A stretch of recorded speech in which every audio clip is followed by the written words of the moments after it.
Hey guys, and welcome back again sa Happy Tommy Channel. So panibagong video at panibagong recipe na naman ang ating matututunan ngayon. Yes guys, meron lang tayong 3 ingredients para sa ating recipe ngayon. Yes, ano kayang magagawa natin sa tatlong ingredients na ito? Ano pang hinihintay natin at simulan natin ang pagluluto.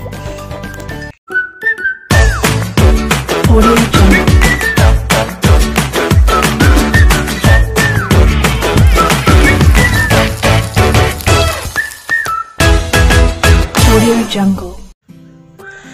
Dahil 3 lang ang ingredient natin, ito lang ang kakailanganin natin. So meron tayong 3 piraso ng patatas, Alaska at crispy fry. Punta na tayo sa ating procedure. Step 1, pagulungin ang patatas. Joke lang, syempre, dapat hugasan muna natin ang ating patatas. Ayan na nga guys, at nahugasan ko na yan. Gamit ang ating peeler, yes, ay balatan na natin ang ating patatas. And guys, hinay-hinay lang sa pagbalat. Kung bata ka pa, hindi ka pwedeng magbalat. Dahil baka, alam niyo na. So yan guys, balatan lang natin ang ating patatas.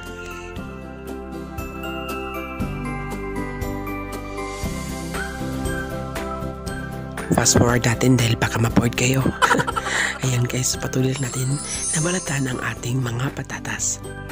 Parang bastos. Joke lang. So, ayan guys, balatan lang natin ang 3 patatas. Pagkatapos niyan, pagkatapos natin balatan ay dapat natin hugasan.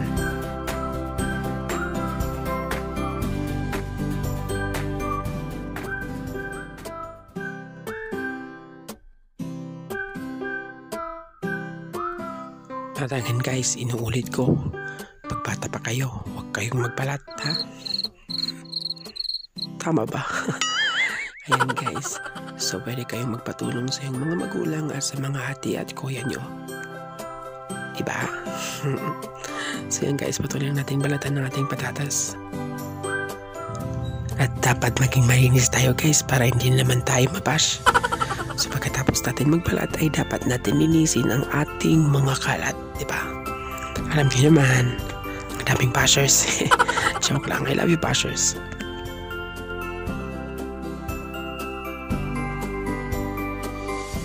So ayan guys, tapos na nga. So linisin na natin ang ating mga kalat.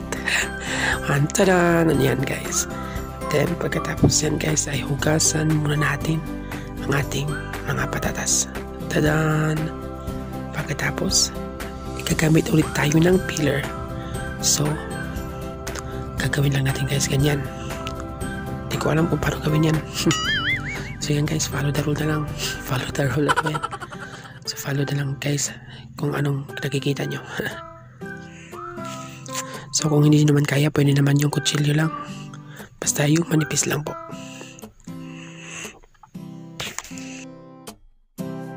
So yun lang yung gagawin mo sa lahat ng patatas para maging mojuice siya. Mojuice ba yun?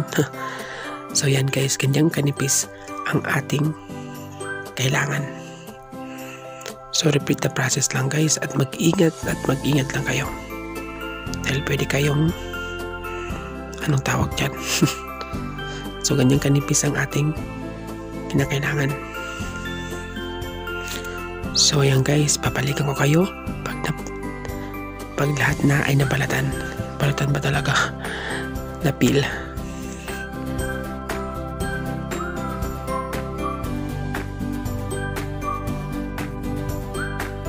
Tada! Diba? Ang bilis lang guys.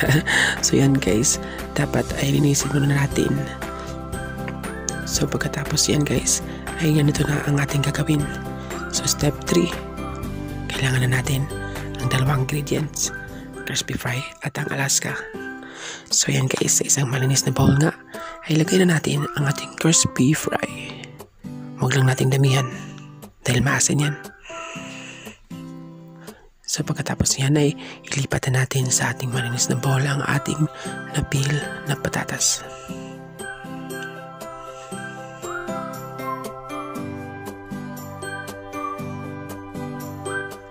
At pagkatapos ay maglagay na tayo ng ayan guys, maglagay na tayo ng ating Alaska Evaporada.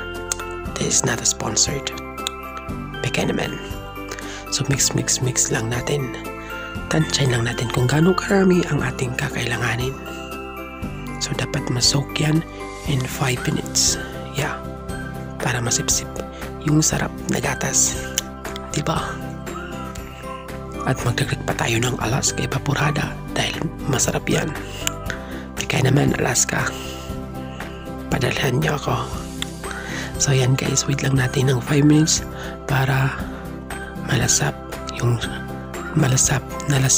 gatas, diba? So yan guys, maghintay lang tayo ng 5 minutes and then pwede na natin siyang i-coat ng crispy fry.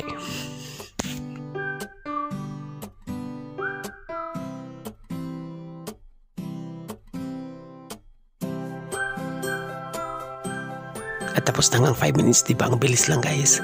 So yan guys, maglinis muna tayo ng ating kamay dahil baka na naman babash tayo. So, ayan guys, malinis ang kamay ko at naghugas ako. So yan guys, ang gagawin lang natin ay ibabalot lang natin ng crispy fry ang ating patatas. So repeat the process lang po.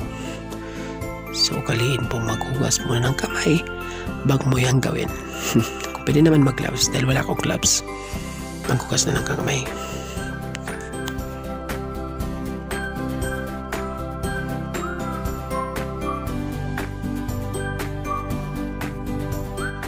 So yan guys, ulit-ulitin mo lang yan hanggang lahat na yan ay malagyan ng crispy fry, diba? Napakasarap yan guys. Kung alam nyo lang, napakasarap. So yan guys, mag-subscribe na kayo sa aking channel dahil road to 7K na tayo. And guys, huwag nyo rin kalimutan mag-like at mag-comment below kung ano pang mga suggestion nyo. Huwag lang yung negative comments. Pero okay na yun, pandagdag revenue.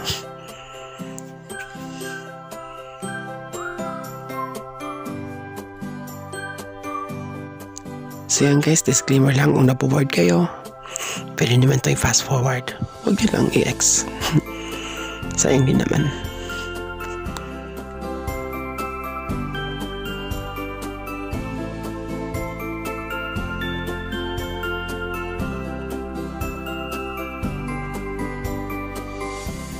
So yan guys, fast forward tayo.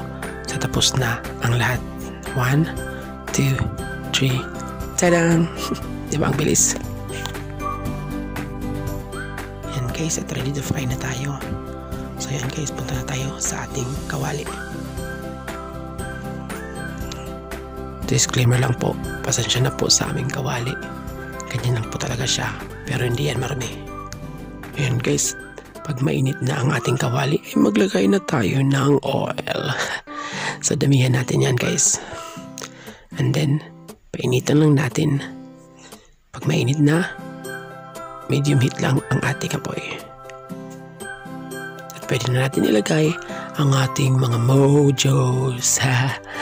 So yan guys. So iprito lang natin. Sige na nga, fast forward na natin, baka naboboard na kayo.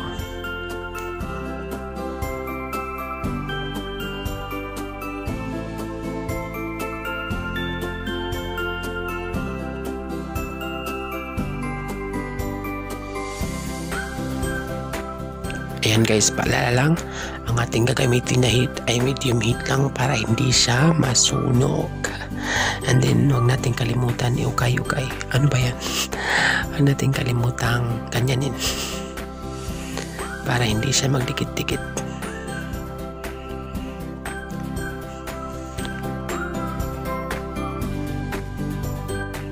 At antayin lang natin na maging golden brown siya bago natin hanguin. So yan guys.